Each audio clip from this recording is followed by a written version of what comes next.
Last year in 2019, according to the CDC, 39,773 people died to firearm violence.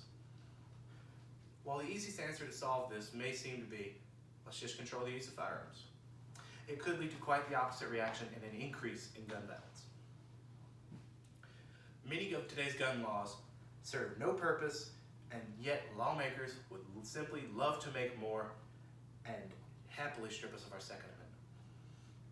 And largely media outlets do not help the situation by spreading misinformation and misleading those who are ill-informed. I will start this speech by laying down a firm foundation of current gun laws in the situation we are currently dealing with. I will start with, there are three main types of carrying a firearm out into the public.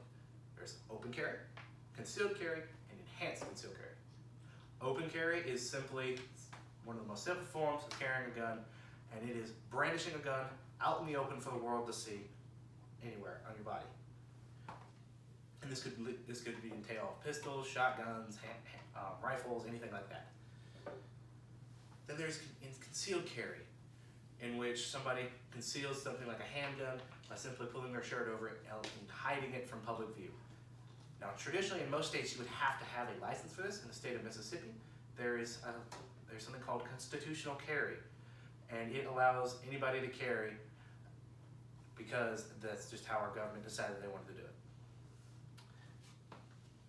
Then you have enhanced concealed carry, which requires a license and a long class to go along with it.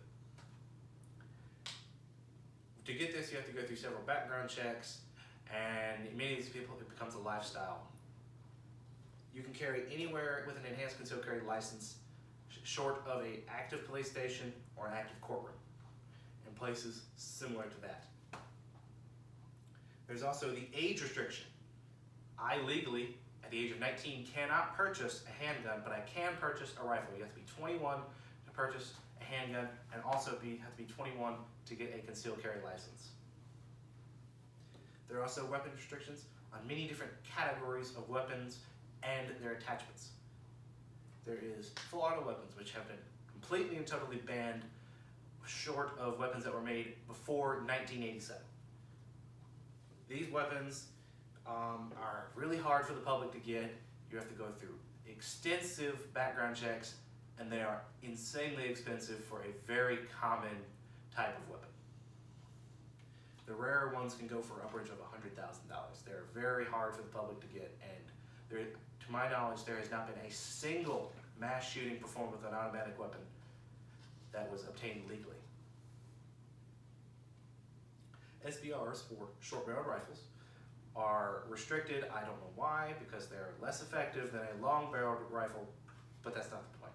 They're restricted and require a $200 tax stamp, and same for suppressors. They also require a $200 tax stamp. I can see why those are restricted. They suppress the sound of a gunshot, and they can be very effective if used properly. There are also restrictions on felons. If I had committed a felony and it stayed on my record, I could not legally purchase a firearm. I'm going to go over some of the common misconceptions. Some very common misconceptions about one of the most popular assault rifles is the AR-15. AR-15 stands for Armalite Rifle, not Assault Rifle. That is one of the most misconstrued points I've ever heard about this weapon. Another thing is that people think they shoot a very large caliber. They don't. They shoot a .22 caliber round with a little bit more powder behind it. There's also the misconception that they were made for war. They weren't. They were made for hunting and varmint hunting. It's a varmint round. The government only took it once they saw how easy it could be made to convert into a government-grade, military-grade automatic weapon that had light ammunition and was easy to carry around the swamps and the bogs of Vietnam. And it is still being used today, though there are some very distinct differences between the AR-15 and the M16/M4 platforms that the U.S. military uses to this day.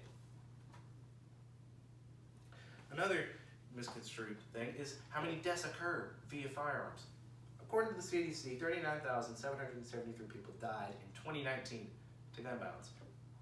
What they won't tell you is that 23,000 of those, 23,854 of those occurred because of suicides.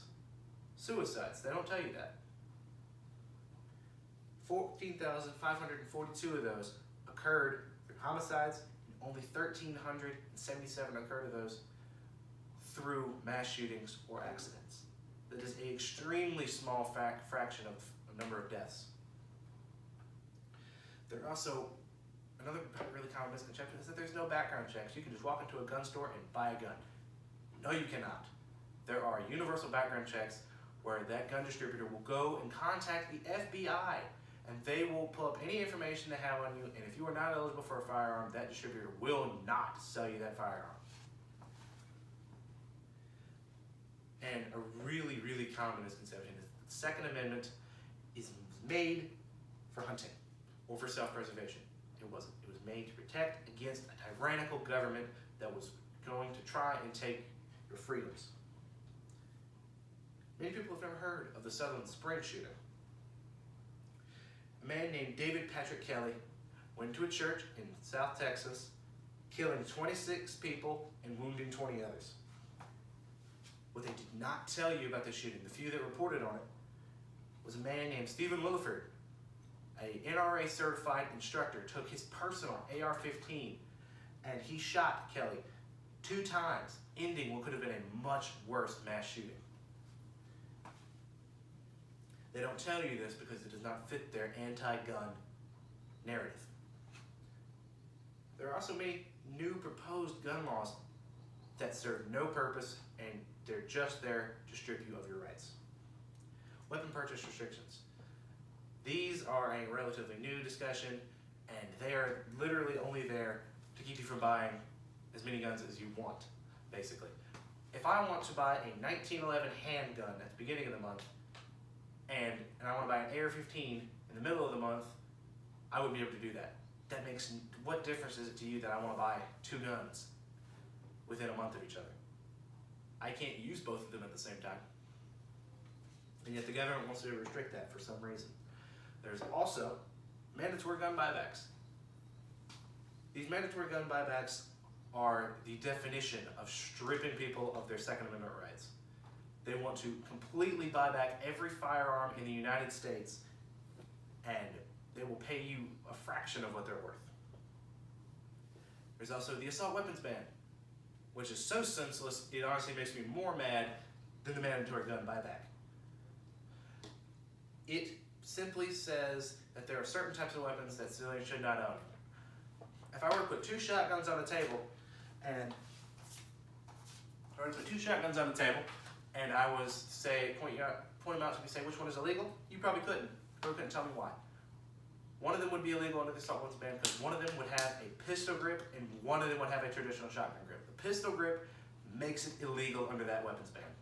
It is totally senseless. They're just trying to confuse everyone and ruin the Second